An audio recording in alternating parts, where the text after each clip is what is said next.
Agora a gente começa o quadro Tibira. Bem-vindos todos e todas que estão aqui no estúdio, estão ouvindo a gente do outro lado, estão linkados aí. Aqui eu ouço histórias indígenas LGBTQIA+. Hoje, a nossa caminhada é com a liderança indígena jovem do Território Sagrado dos Pajés, artista, ativista e pesquisador, que transforma a luta em arte e resistência em inspiração. Vamos ao nosso convidado de hoje. Fetiá Ueué é liderança indígena jovem do Santuário Sagrado dos Pajés, aqui no Distrito Federal. Ele é do povo Funiô e Guajajara, membro da Associação de Acadêmicos Indígenas da UNB e graduando em Ciências Sociais aqui também na UNB, com habilitação em Sociologia. Além disso, ele é criador de conteúdo digital, ativista indígena LGBTQIA+, artista audiovisual, pesquisador, palestrante, comunicador, produtor cultural, ambientalista e professor. E também é um dos pesquisadores no projeto Justiça de Transição para Povos Indígenas. Sua trajetória é um encontro entre o território sagrado e as salas de aula, entre a arte e a luta política, entre o amor e a resistência. Fetiá, seja bem-vindo. Boa tarde. Nossa, boa tarde. Muita coisa, né? Muita coisa, mas seja bem-vindo ao nosso estúdio Roça, a nossa casa. Para começar, conta pra gente quem é você dentro e fora do Santuário Sagrado dos Pajés. Quem é esse jovem indígena que escolheu transformar o mundo pela palavra, pela arte e pela educação? Que perguntinha difícil, hein? Não, assim, quem sou eu? Nossa, nem eu sei, sabe? Eu sou tantas coisas ao mesmo tempo, tantas identidades, tantos caminhos, tantos territórios, enfim, muitas andanças. Eu tento me ver como um mosaico, sabe? Das coisas que passaram por mim. Então, assim, eu me vejo com um pedacinho de todo mundo que já me ensinou, que eu aprendi, ou que eu ensinei, coisas desse tipo assim. Então, me vejo nesse local, assim, de aprendizado ainda. Estou construindo esse grande mosaico aí que sou eu. Que legal. E a gente que é indígena e que também vive no território e na cidade, a gente vive em muitos mundos, não é? Muitos mundos. Mas, e aí, como foi? Conta pra gente aqui, como foi o momento que você se percebeu e se reconheceu como um homem gay e indígena? Houve acolhimento, resistência, descobertas dentro da família e do território? Desculpa, corrigindo. Você não se reconhece como gay, né? Você se reconhece como bi. Então, perdão. Como foi essa descoberta? Então, nem eu sei assim ao certo, porque acho que desde muito pequeno eu sempre vi muito diferente assim das outras perspectivas de masculinidade dentro do meu território, assim, principalmente no meu povo Funiô, né? Não tanto no meu povo Guajajara. Mas ali acho que a partir dos 12 anos, mais ou menos, assim, que aí eu comecei, tipo, homens também são interessantes e tal. Mas, é tipo assim, tive um histórico muito grande com meninas e tudo mais. E aí, acho que a primeira vez que eu namorei, eu fiquei com um menino, foi lá, tipo, tinha uns 14 anos, mais ou menos. E aí, eu acho que a partir dos 14, oficialmente, assim, mais assumida e tudo, e coisas do tipo, até os dias atuais, assim. Mas eu também não me prendo muito em rótulos, sabe? Eu acho que isso, sei lá, acaba, enfim, proibindo, limitando as nossas diversas formas de se perceber, de se achar, de se ver no mundo. Assim, eu uso mais rótulos políticos, porque é isso, né? É muito mais fácil você pegar uma bandeira e falar, eu sou uma pessoa homossexual, bissexual, algo do tipo assim, do que você explicar, sei lá, o que seria Tibira para o não indígena, sabe? E aí, então, é mais uns rótulos políticos do que realmente como eu me percebo, sabe? Mas, assim, desde os 14 oficialmente para os dias atuais, assim. E foi bem interessante, mas complexo, porque sendo neto de pajé por parte Guajajara, filho de pajé por parte Funiô, linhagem de liderança tipo de caciques e pajés, eu fui oficialmente até o presente momento assim o fora da curva, sabe? Assim, não, claro que tem outras pessoas que tem ali que estão no meio, assim, mas o único que se assumiu e teve todo um processo muito intenso fui eu até o presente momento da minha família, né? A ovelha colorida. A ovelha colorida, colorida demais.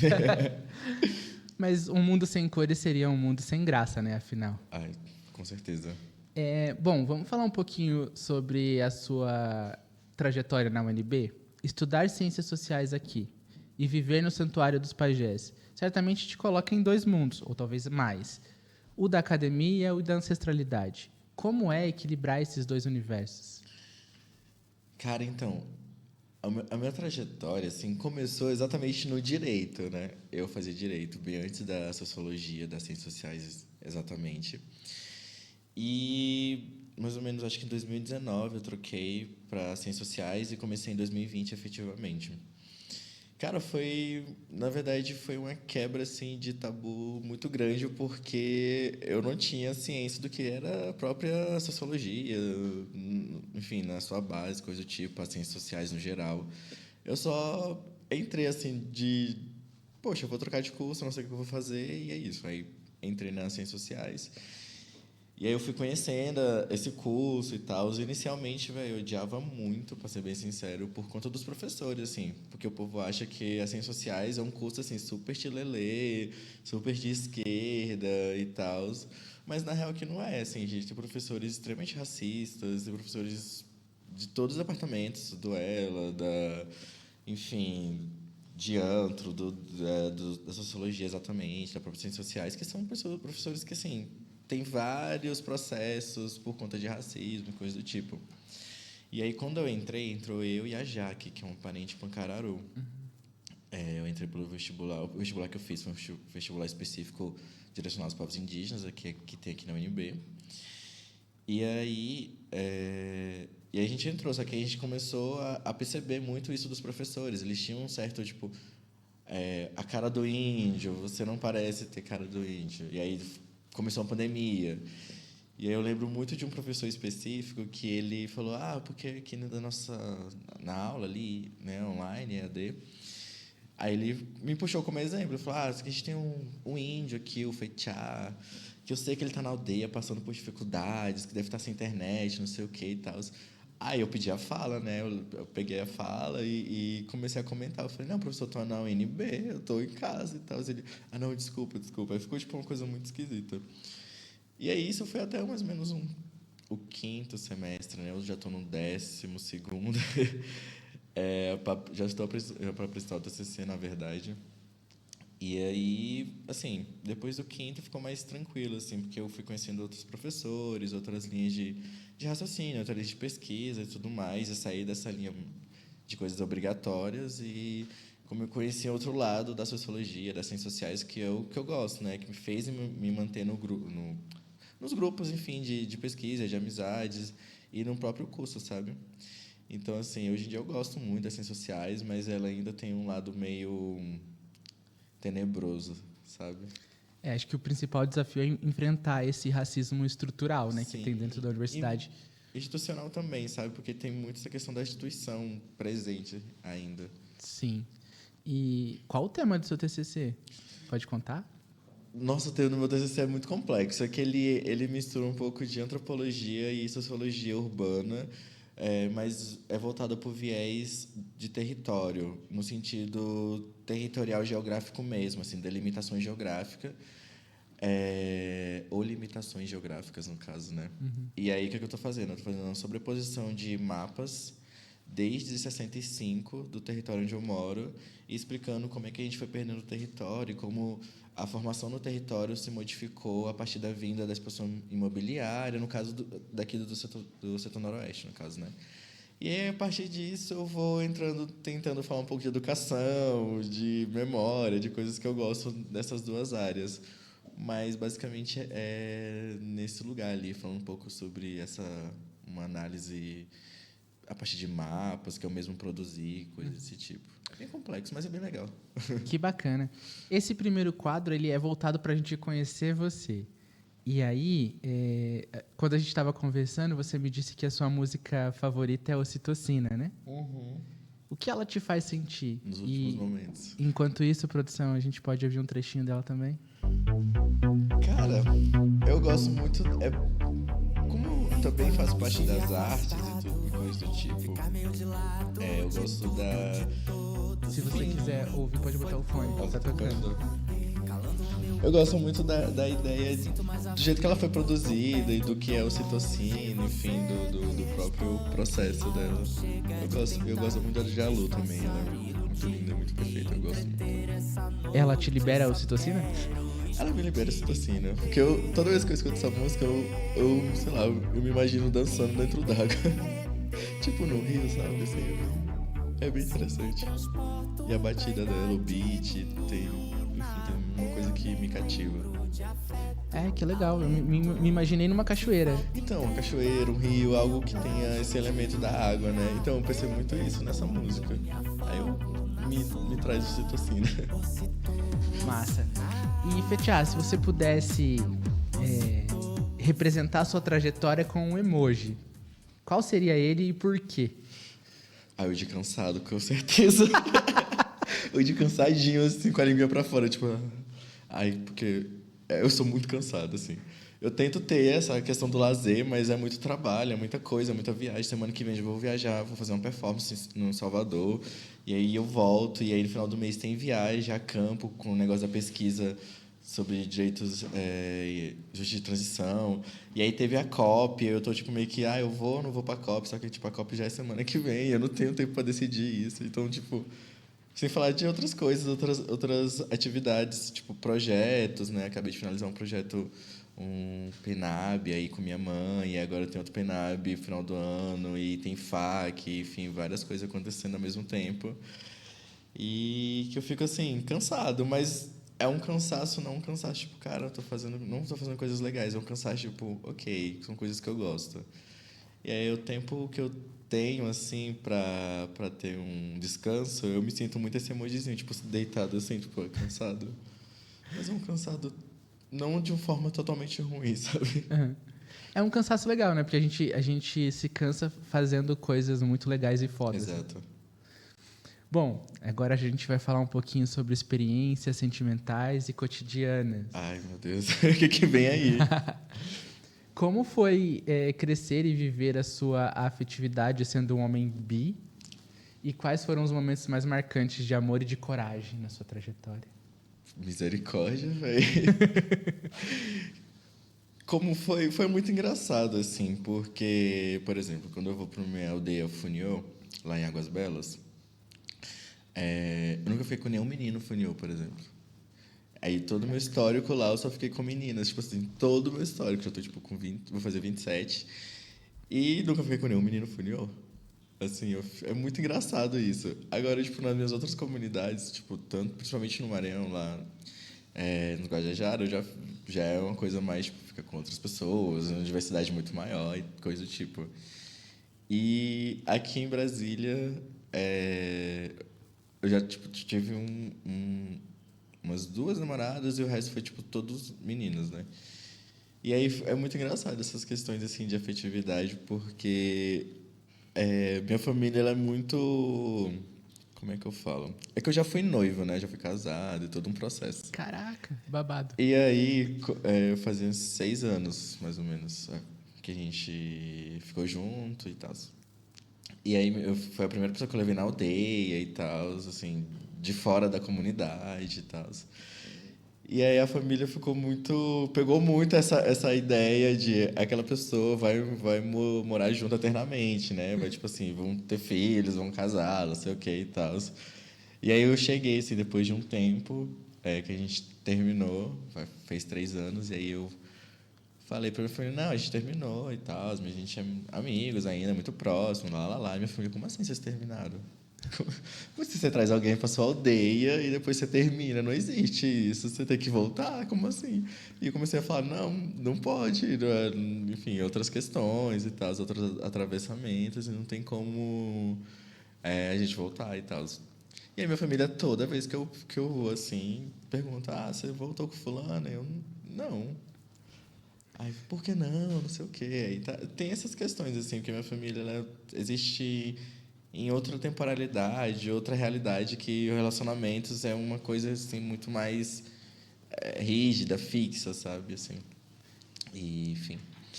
Eu acho que é uma coisa muito de força, talvez. Foi a primeira vez que eu assumi alguém, né? Quando eu tinha, tipo, 14 anos. o meu primeiro relacionamento. Acho que foi um momento muito de força, porque eu literalmente dei minha tapa, assim, minha cara a tapa, né? Assim, porque meu pai tinha acabado de falecer também. Caraca.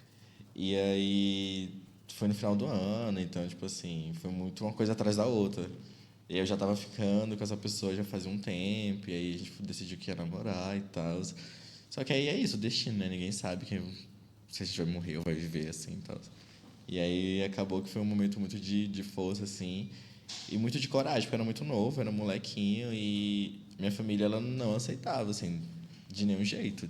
Tanto que eu passei por um processo de represália muito grande, né? Tipo, você é o primogênito e você tá fazendo isso, e a tua linhagem, o que vai ser da tua linhagem, e até eu explicar que, tipo, isso não interfere no, enfim, para eu ter filho ou não, foi muito difícil, sabe? Então, assim, acho que foi um dos momentos mais fortes que eu tive. Isso me lembra um pouco da minha trajetória, né? Eu me assumi para toda a minha família no dia do velório da minha mãe. Caraca. Eu reuni todo mundo na sala do meu avô e saí do armário. Foi engraçado e cômico, mas trágico, né? Totalmente. Ahn, e o que significa para você amar dentro da luta, né? Entre o ativismo, o trabalho, as resistências, aonde o amor se encaixa na sua caminhada? Bom, nossa, o amor se encaixa em vários lugares. Eu amo fazer o que eu faço. Eu amo amar dentro da luta também, obviamente. Que vem o ATL 2026. Que é muito bom ter um amor para fechar a BR junto, né? Exato. Nossa, meu sonho, assim, era eu pegar alguém assim, vamos fechar uma BR, vamos tocar fogo nas coisas aqui, demarcar territórios. Mas eu sinto que atualmente, assim, eu tô meio sem tempo, assim, para um relacionamento mais assertivo, talvez. Mas eu gosto dos meus pequenos amores que aparecem ao longo dessa caminhada aí, sabe? E aí eu amo em todas as áreas, seja na luta, dentro da educação, dentro da... Enfim, de outras lutas, dos territórios, enfim. Eu acho que o amor ele se encaixa em vários momentos, assim. Até porque, vai, não tem graça, não tem sentido você estar no processo ali, você não tem uma apaixonite, não tem esse processo afetivo. Eu amo ficar apaixonado, assim. Eu sou meio que viciado em ficar apaixonado. E eu gosto da pessoa porque, quando eu gosto de uma pessoa mesmo, eu sempre me apaixono pela pessoa, assim. Eu sempre estou apaixonado pela pessoa. Então, é algo que me motiva. E aí, tem algumas paixões aí espalhadas pelo esse território brasileiro. Que bom. Existe algum gesto, uma palavra ou um ensinamento ancestral que te ajuda a se manter firme diante do preconceito e da violência do dia a dia? Cara, talvez existam alguns ensinamentos, sabe? Nessas questões de me manter firme, de ensinamento. Principalmente vindo muito do meu pai, né? Assim, ele falava que que a gente está aqui, né, arando a terra para quem está vindo, né? Então isso faz muito sentido sobre o que a gente está fazendo, sobre as coisas que a gente lida. Então, se eu estou arando a terra, eu já sei que não é para mim colher provavelmente aquele fruto ou fazer aquela plantação, mas é para quem está vindo depois, né? E isso me mantém muito firme, porque eu sinto que eu estou fazendo um bom trabalho, assim, estou tendo ótimos retornos das coisas que eu faço. E isso me mantém, assim, estável nesse processo de vamos continuar. Enfim, é cansaço, é muitas barreiras ali, mas é uma coisa que eu sempre falo, né? A gente também tem que criar esses espaços, não só ocupar, mas criar esses espaços de acolhimento, de nutrir essas redes que também tornam a gente firme, né? Isso é uma estratégia de luta ancestral, né? Não é à toa que existem comunidades como aldeias, que são uma estrutura criada num determinado território que ali é força firme 24 horas, é sobre resistência, permanência, enfim. Acho que vai nesse lugar. Isso é muito bonito e me faz lembrar dos meus avós, que eram funiô, seu Cícero e Dona Marina. E aonde eles moravam, teve 2 lugares que eles moraram dentro do território Apucaraninha, lá no norte do Paraná. E nas 2 casas, ao redor, tinham muitas árvores frutíferas. Sim, E a minha avó sempre falava, eu estou plantando isso aqui não é para mim, é para os meus netos, para exato. os meus bisnetos. E hoje é uma floresta gigante ali de árvores frutíferas. Isso é muito bonito e simbólico, né? É. Bom, você comentou na pergunta anterior sobre esses muitos amores paixonites aí pelo país. Tem algum internacional, será? Bom, e o coração? Não vou expor. Não pode, né? Já que você falou que o coração tá bastante ocupado pelo jeito, como tá? Tá em festa, em pesquisa de campo, tá em paz? Nossa, às vezes, velho, muitas coisas. Meu coração tá em vários locais, assim, porque é o que eu falei, né? Eu acho que eu sou o melhor de vários mundos, assim, tanto aqui em Brasília, mundo acadêmico, mundo de militância, coisa do tipo assim. Então eu sinto que eu tô nesses outros espaços e meu coração está sempre nesses outros espaços também, sabe? Seja nesse plano material, seja num plano cosmológico, enfim. Então, bom, vários corações, acho que é nesse lugar. Se a gente vive em vários mundos, tudo bem ter vários corações. Exato. Bom, agora a gente entra num bloco mais voltado para questões políticas, militantes e reflexivas. E aí a pergunta é: você é uma liderança jovem no seu território, símbolo de resistência urbana, né? Já que o seu território é um território urbano. Ah, tá ficando urbano, na real, né? Não foi uma escolha, né? Não foi uma escolha. Mas o que significa lutar por terra e identidade vivendo dentro do Distrito Federal? Cara, ótima pergunta, assim. Porque a luta, onde eu moro, né, o Santuário Sagrado dos Pajés, é o primeiro território indígena demarcado em Brasília, no Distrito Federal.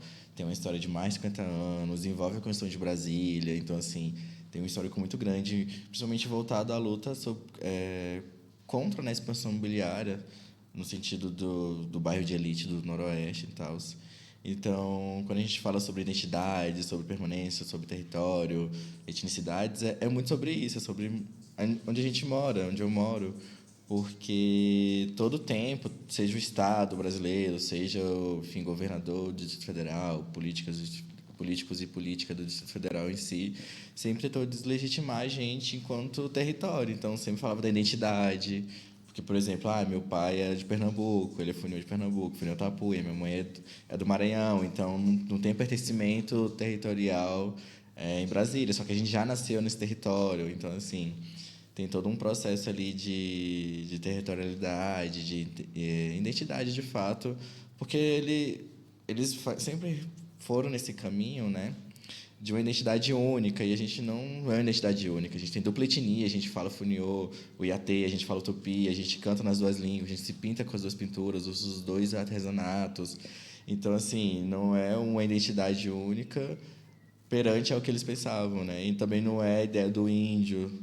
Então, tem todo um processo de diversidade muito grande. Então, a junção da minha mãe e do meu pai criou-se uma nova ideia de identidade, etnicidade por território, né? Então, é sempre um processo muito forte, assim, porque acontece isso até hoje, tipo, até mesmo o termo urbano, né? Eu tenho uma crítica muito grande sobre isso, porque a gente não pediu para chegar nesse lugar, né? E acaba que as outras comunidades, sejam aqui em Brasília, sejam outros territórios, a gente está indo para esse processo de marginalização muito grande, porque as cidades estão indo cada vez mais, empurrando as comunidades tradicionais para um lugar assim das mazelas que a gente já conhece, né? Todos os processos de morte em massa, coisas desse tipo.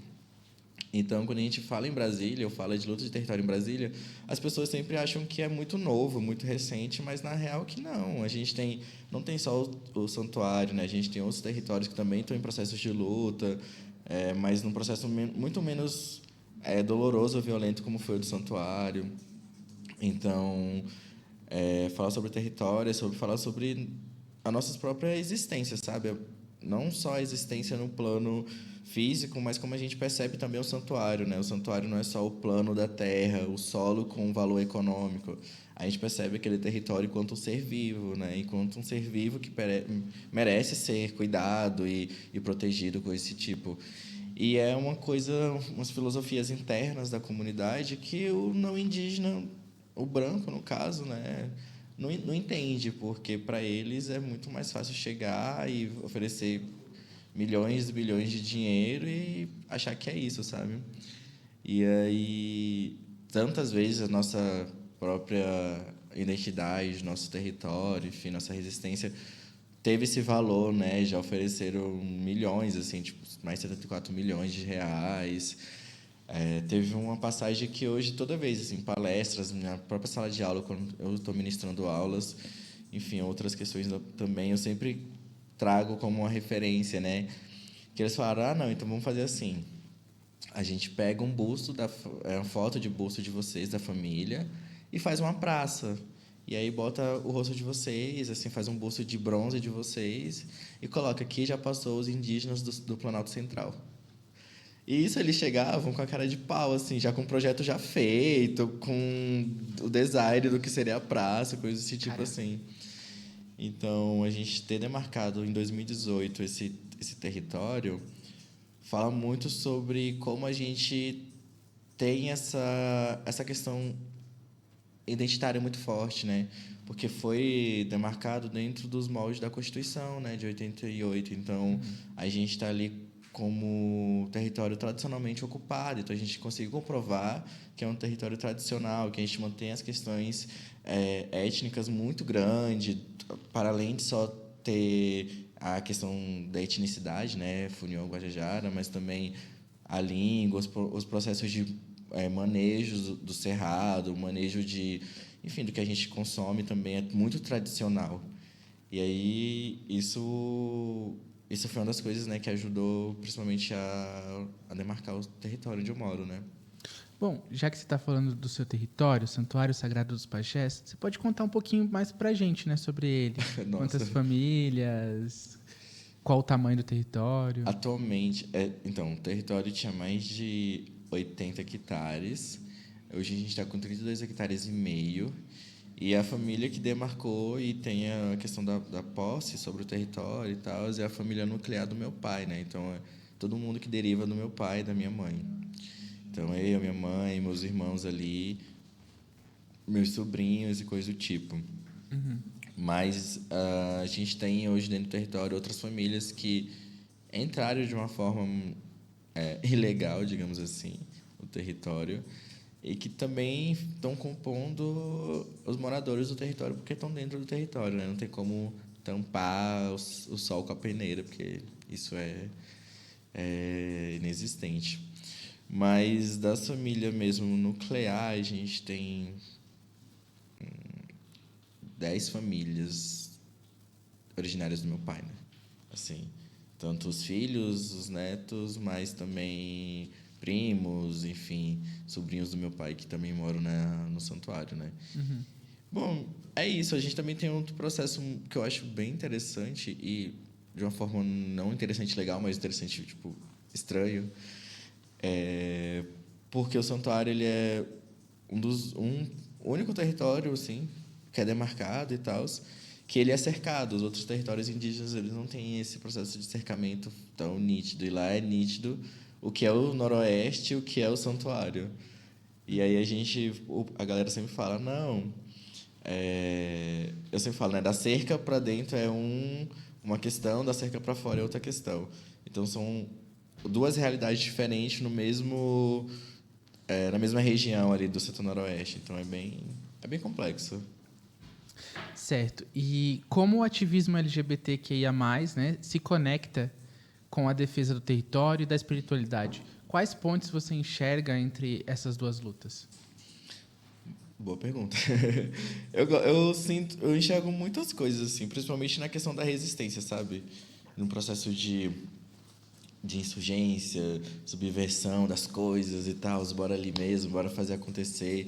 Eu sinto que, por exemplo, para além de fazer parte do coletivo Tibira também, mas no processo de individualismo mesmo, eu encontro uma pessoa LGBT, liderança jovem, vários outros rótulos que já foram falados anteriormente.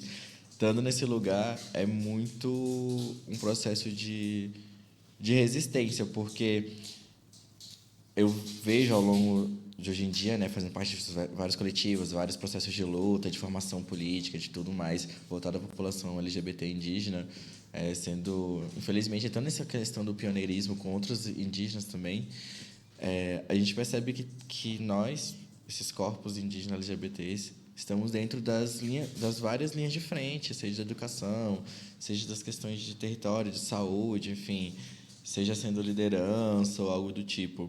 Então, toda articulação que tem povos indígenas tem a pessoa LGBT muito presente na frente. Nas organizações grandes, dos grandes eventos, por exemplo, a ATL, Marcha das Mulheres, sempre tem uma pessoa LGBT muito ali sobrecarregada de tarefa porque está fazendo acontecer tudo, sabe? Então, eu sinto que eles não têm como fazer um movimento sem falar da gente. Isso seria um grande desrespeito, sabe? Claro que a gente tem esse processo de apagamento, silenciamento, enfim, muito grande, que aí já deriva das caravelas, essa LGBTfobia muito forte. Mas é isso, a gente está aí chutando o pau da barraca, abrindo as portas, criando os espaços, criando os coletivos também. E que eu sinto que tanto a luta LGBT indígena quanto o movimento LGBT nacional ainda tem um distanciamento muito forte. A gente ainda está nesse processo de tentar juntar, porque o pessoal já está falando sobre, sei lá, medicamento, por exemplo, a PrEP, ou coisas de prevenção às ISTs.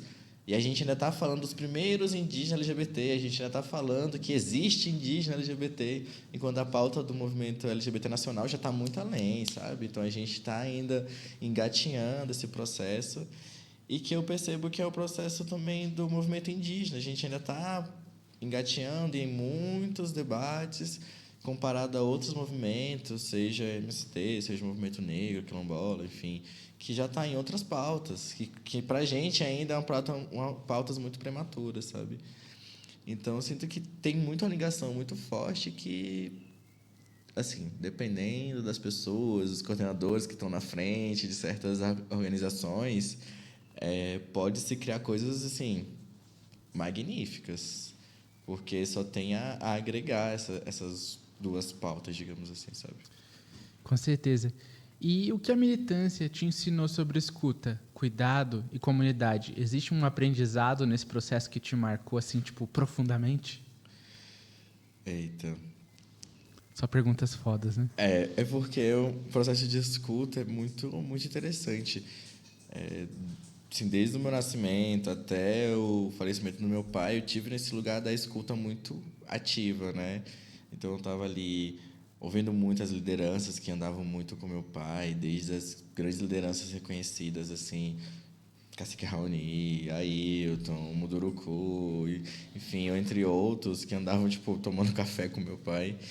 Eu sempre estive lá, nesse processo de ouvir por ser o primogênito, né? Então, eu estava lá, tipo, ouvindo todo mundo falando e, tipo, ok.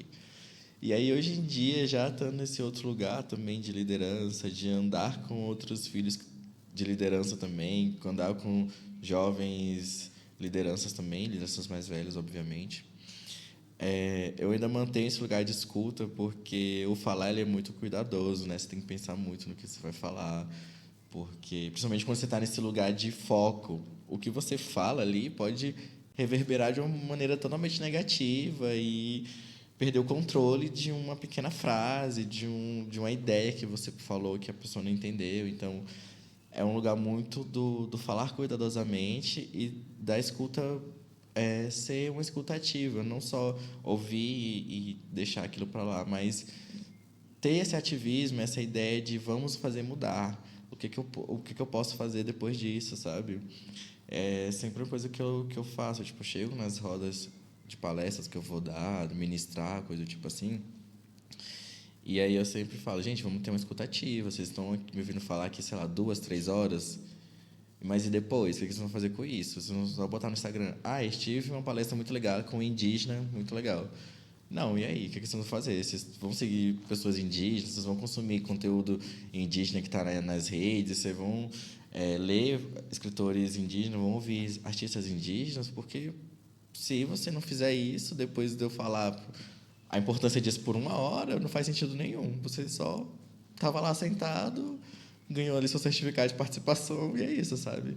Então, eu acho que desde muito pequeno eu tive esse processo da escuta ativa, de ouvir muito e, depois de ouvir, maturar aquelas ideias e o que fazer depois daquilo, né? O que a gente vai fazer? Vai se juntar? A gente precisa de mão de obra? Vamos atrás. A gente precisa de, sei lá, quem sabe fazer um cartaz, quem sabe falar melhor que o outro. Então, vamos se juntar e vamos se virar, porque é assim que a gente consegue fazer as coisas, sabe? Então, eu acho que nesse processo de escuta, durante o processo da nossa história de militância, das militâncias e tudo mais, eu acho que as coisas que mais me marcaram foram essas rodas, ouvindo essas grandes lideranças, assim, sabe? Principalmente no território onde eu moro, que era de uma intimidade, de um saber ali que a gente não se via em outros lugares, sabe? Então, fico muito feliz hoje em dia, por exemplo, do Cacique Raoni me conhecer, do Megaron me conhecer, falar comigo, falar que me lembrava de mim quando era pequeno, coisa do tipo assim. Então, fico muito feliz, assim, porque é um processo que eu ouvi essas pessoas aí, eu escuto até hoje essas pessoas falando muito e que são umas inspirações para mim, né? Eu acho que esse é um dos momentos mais marcantes para mim. E é muito legal, e tá às vezes difícil também, mas a nossa existência no movimento é uma existência política. Sim. Eu sempre assim me falam, mas por que você não fala mais coisas nas redes sociais e tal? Justamente por isso, assim, eu tenho muito cuidado politicamente no que eu vou falar, no que eu vou expor, por essa questão. Talvez eu devia sim, mas por enquanto não. Entendo perfeitamente. E já que a gente entrou nessa pauta de criação de conteúdo, você, como criador de conteúdo e artista audiovisual, o que você acredita que a comunicação pode transformar na vida dos jovens indígenas LGBTQIA+. Nossa, só perguntas fortes, né? Cara, então, quando eu comecei a questão da mídia em si, eu sempre via esse meio de comunicação como uma ferramenta muito forte das nossas falas, sabe? Então, desde quando eu entrei, desde quando eu me afastei, tô voltando, faz um ano que eu me afastei também das redes, por questões de saúde, coisas do tipo. Eu sempre tentei entender melhor como é que seriam essas ferramentas e como que a gente poderia usar. Então, desde criar conteúdo, desde ser artista e entender que uma performance também é um meio de comunicação que pode ser usada de diversas formas, entender que a arte também é um meio de comunicação, enfim, muito forte. E como é que a gente, população indígena LGBT, pode usar isso? Eu fui, assim, criando, assim, com outras pessoas também, essas redes, assim, que para ser bem sincero, é bem difícil nutrir, sabe? Porque a gente volta naquele lugar de como a gente vai se comunicar, de como se comunicar, e a gente tem que entender como é que tá as redes hoje em dia. Um vídeo de 1 minuto talvez não chame tanta atenção de que é um vídeo mais curto, mas em 30 segundos eu não vou conseguir falar o que 1 minuto vai falar. Então, assim, entender a legenda, que imagens colocar, como colocar o horário, enfim, muitas coisas ali de análise que cabe a nós, assim, estudarmos mesmo e deliberar essas ações. Mas eu sinto que hoje, talvez, a pauta voltada a indígenas LGBTs a nível midiático está bem interessante, o nicho está crescendo e que a gente está sendo os pioneiros nesse lugar, né? Fazendo documentário, fazendo exposição de fotografia, enfim, performance, como já falei, ocupando as redes, voltando a ocupar as redes, no meu caso, né? Eu tive um processo ali de afastamento muito grande das redes, então, tipo assim, perdi muitos seguidores. E perdi o engajamento, agora tá voltando engajamento, tá voltando tudo. Mas, ao mesmo tempo, eu me sinto muito forçado a estar naquele lugar, tipo, se eu não falar, quem vai falar? E aí eu percebo que é eu falar de um recorte muito específico, cada um tem seu recorte, então é muito nesse lugar. E eu sinto que além da pauta de ser LGBT, mas liderança, ou estar no território, ou estar enfim, academicamente também, são pautas que seriam interessantes. Aí eu fico pensando, vou criar isso. Aí eu crio, deixo lá e acabo não postando. Aí tenho que me policiar para voltar nesse lugar. E aí, dentro disso tudo, eu vejo essa importância, né? Porque pode ser muito um lugar solitário também. Você cria ali em casa sozinho, você tem que criar o roteiro sozinho muitas vezes, você tem que editar sozinho muitas vezes e tudo mais. Então, você tem que tentar não fazer com isso te adoeça, sabe? Acho que foi um lugar que eu pequei muito no passado. É como se a gente tivesse que produzir 24 horas por dia, né? E aí acaba que você fica... Eu olhava, assim, às vezes, pra minha postagem e falava, cara, muito like, muito comentário, mas talvez não seja isso que eu queria falar de fato, ou eu queria mostrar. E aí eu vi que outros parentes LGBT estavam passando por algo do tipo, porque era muito nichado, você não conseguia falar mais de nada se não fosse sobre... respondendo as mesmas perguntas. Existe índio gay? Como assim existe índio gay? Aí você vai contar a história de Tibira, lá de 1614, barra 1613 e tal, e falar que foi o primeiro caso de LGBTfobia registrado no Brasil, com indígena Tupinambá, nas praias do Maranhão, lá. Tipo, gato, dá um Google, isso já tá no Google, já tem livro sobre isso, sabe? Eu acho que eu tinha algo melhor a falar sobre isso. Então eu vi que muitas pessoas se afastaram do meio e estão voltando também agora, acho que mais repaginados, assim, tal, com um upgrade nas mídias, assim. Bom, agora a gente entra no quarto bloco de perguntas. Vamos falar sobre cultura, música, alegria. E a minha pergunta é sobre a sua música indígena. Até te perguntei no privado antes, quando a gente estava no processo de produção. Uma música indígena, o artista que te inspira e te dá força. Forte. A produção vai colocar um pouco pra gente ouvir. É qual? Eu nem lembro mais. Do Cafurnas. Mas qual delas? Não tá aqui, acho que vai ser surpresa. Será que é Toei? Mas pode ir contando. Acho que eu sei qual é. Não, então, esse álbum, Cafurnas, ele veio por conta foi uma homenagem do meu pai, né? Então, meus tios, meus primos, juntamente com a Tâmara, né, que é uma produtora cultural aqui da cena de Brasília, produziram esse álbum em homenagem ao meu pai. Então, todo o processo dele, todos os vídeos, todas as coisas assim, foi uma coisa muito forte, porque tem uma música específica que meu pai está ensinando a letra e falando sobre essa música no IAT. E aí foi um dos diversos áudios dos alunos do meu pai, né, que ele tinha, e que inclusive é o nome que meu tio tem hoje em dia, né, que é Toê, que significa fogo, né, fogueira, fogo, essas coisas do tipo. Então, eu gosto muito desse álbum porque me lembra esse lugar, assim, de, poxa, minha família chegou, fizeram um projeto, conseguiram, homenagearam meu pai, e tipo, meu tio é o cantor, né, meu tio é o que a gente chama de puxador, que é o que comanda a cafurna, a dança, tudo mais. E meus primos, enfim, inclusive tem parentes, primos aí muito próximos que já, infelizmente, durante a pandemia a gente perdeu. E toda vez que eu lembro e assisto esses clipes do álbum Cafurnas, me vem boas memórias.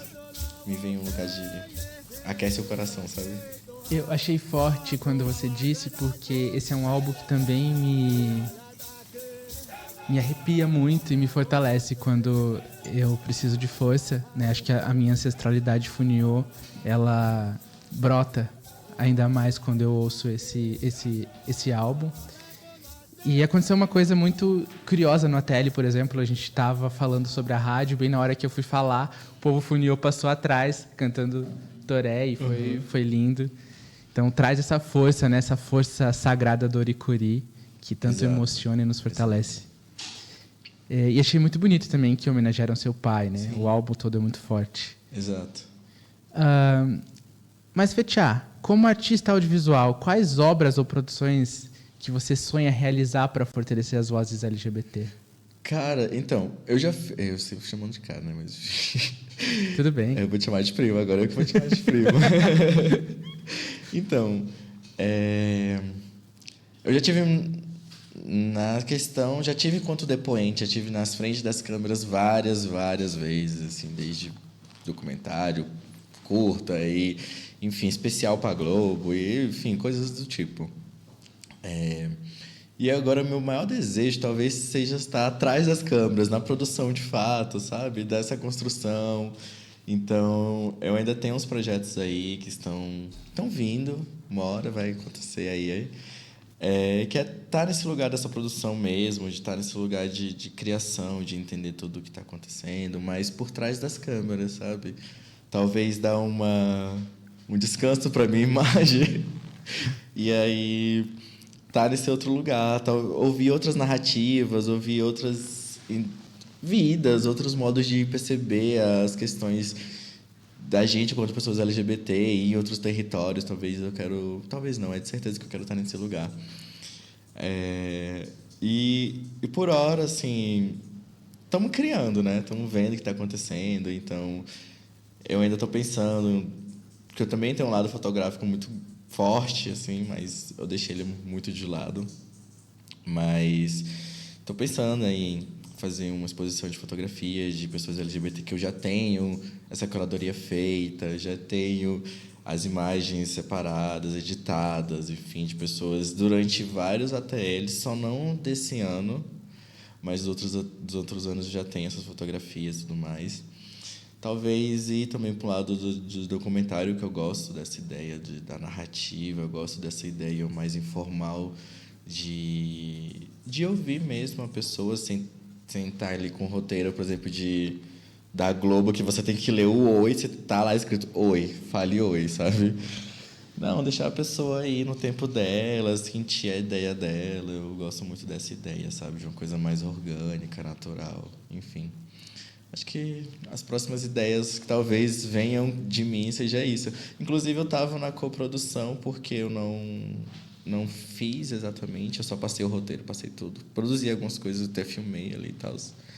Mas quem finalizou foi a Ramona, que é uma indígena potiguara também, é da cena artística de Brasília. E que a gente fez um mini doc bem na ideia dela, que ela é do cinema de guerrilha, então ela filmou com uma câmera e com celular também. E foi sobre questões LGBT. A gente tem alguma coisa aí já espalhada, que já apresentou, já foi até para um circuito aí, tá isso no mundo. Ai, que legal. Já estou ansioso para conhecer essas produções que já tem e para as novas que virão. Eu espero que venha logo. E quando sair, por favor, volte aqui contar pra gente, mostrar. Vai ser muito legal. Fetiá, a produção aqui tá dizendo pra gente já encaminhar para o final. E aí eu queria te pedir para enviar uma mensagem, né? Uma mensagem de encerramento para quem está ouvindo e que é LGBT, que sonha em ser artista, pesquisador, ativista, que sonha em ser como você. Que isso? Então, acho que a ideia que eu passo é não desistir, sabe? Porque não é fácil, gente, não é fácil. Você tá quebrando vários obstáculos, passando por coisas que você não gostaria de passar, diversas violências e tudo mais. Só que tem um outro lado, né? Não só que... E é uma coisa que eu tô ressignificando em mim, que a gente não precisa falar só das mazelas, sabe? A gente pode falar das coisas boas que acontecem, das coisas legais, que faz a gente se manter nesses trabalhos, faz manter a gente fazendo essas coisas mesmo, né? De sair, de conhecer outros lugares, de pesquisar, de entrar na academia, de estar finalizando essa academia, assim, esse universo,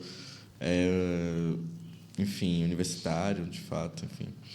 Então, acho que a ideia maior é não desistir, sabe? Eu vejo muitas pessoas que chegam na minha DM e falam: nossa, você me inspira tanto, mas eu não sei por onde começar.